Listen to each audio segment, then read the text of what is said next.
माता सीता जी ने भी किया था एक घोर पाप। यकीन नहीं कर पाएंगे आप, रामायण की कथा तो सभी ने सुनी या पढ़ी होगी, जिसमें श्री राम और माता सीता के जीवन से जुड़े पहलुओं को दिखाया गया है। उन्हीं में से एक कहानी में बताया गया है कि कैसे मर्यादा पुरुषोत्तम राम अपनी पत्नी सीता को एक धोबी की बातों में आकर अयोध्या छोड़कर जाने को कह दिया था। लेकिन क्या आपको पता है कि वो धोबी के रूप में जन्मा एक पक्षी था, जिसके श्राप की वजह से ही माता सीता को वन में भटकना पड़ा था। जी हाँ, आपने सही सुना, माता सीता को श्राप मिला था। आज हम आपको बताएंगे कि देवी सीता को किस पाप की सजा मिली जो उन्हें वन वन भटकना पड़ा।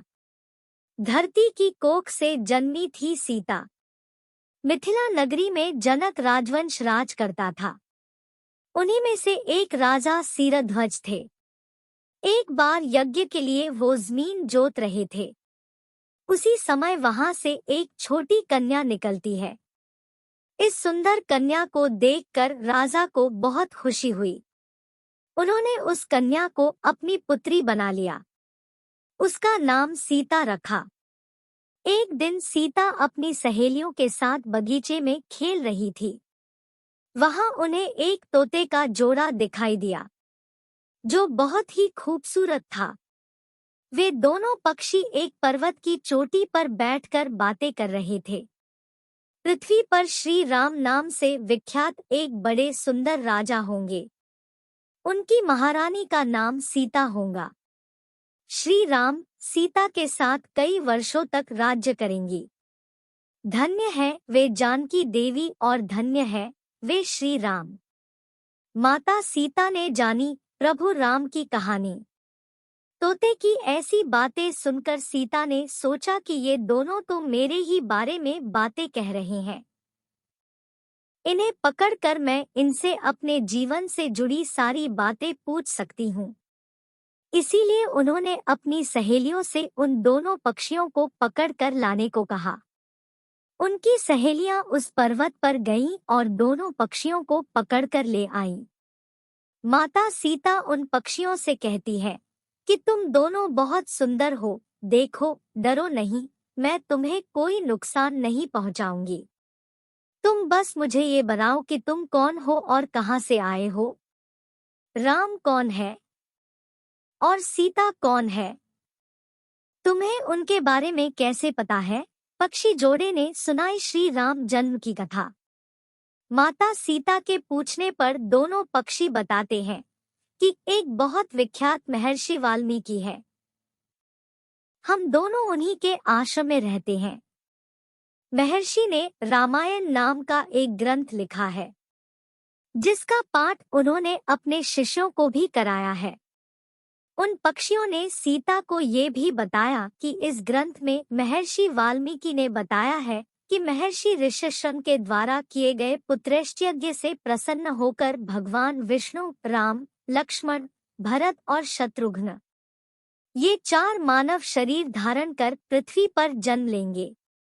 बड़े होने पर श्री राम महर्षि विश्वामित्र और अपने छोटे भाई लक्ष्मण के साथ हाथ में धनुष लिए मिथिला आएंगे और शिव जी के धनुष को तोड़कर सीता से विवाह करेंगे।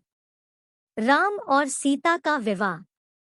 फिर उस पक्षी के जोड़े ने कहा, हे सुंदरी, हमने तुम्हें सब कुछ बता दिया, अब हमें छोड़ दो, हम जाना चाहते हैं। पक्षियों की बातें सुनकर माता सीता के मन में और भी बातें जानने की इच्छा हुई। उन्होंने उन दोनों से पूछा कि राम कहाँ होंगे, वे किसके पुत्र हैं, कैसे वो मिथिला आकर जानकी से विवाह करेंगे। नर तोता बोला कि श्री रामचंद्र का मुख कमल के समान सुंदर, नेत्र बड़े बड़े और खिले हुए, नासिका ऊंची, पतली भुजाएं घुटनों तक, गला शंख के समान होगा। मैं उनका क्या वर्णन करूं, जिनके गुणों का बखान 100 मुख वाला भी नहीं कर सकता।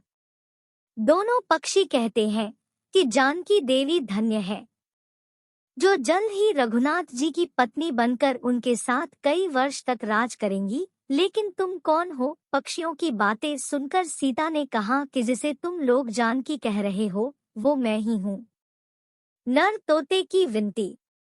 माता सीता उन्हें कहती है कि मैं तुम दोनों को तब ही छोड़ूंगी जब श्री राम यहाँ आकर मुझसे विवाह करेंगे।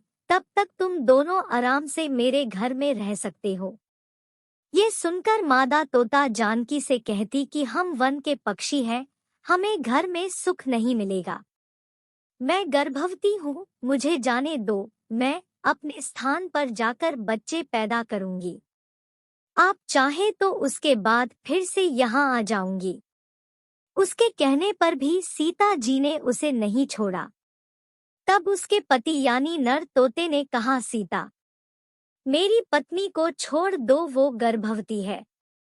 जब ये बच्चों को जन्म दे देगी तब उसे लेकर मैं फिर तुम्हारे पास आ जाऊंगा। माता सीता को पक्षी जोड़े का श्राप। तब माता सीता ने कहा, तुम आराम से जा सकते हो, लेकिन ये मुझे बहुत पसंद है। तुम घबराओ नहीं, मैं इसकी अच्छे से देखभाल करूंगी।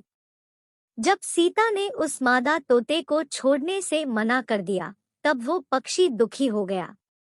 पक्षी दोबारा सीता जी से निवेदन करता है कि मैं अपनी पत्नी के बिना जिंदा नहीं रह सकता, इसलिए इसे छोड़ दो। माता सीता, तुम बहुत अच्छी हो, मेरी प्रार्थना मान लो।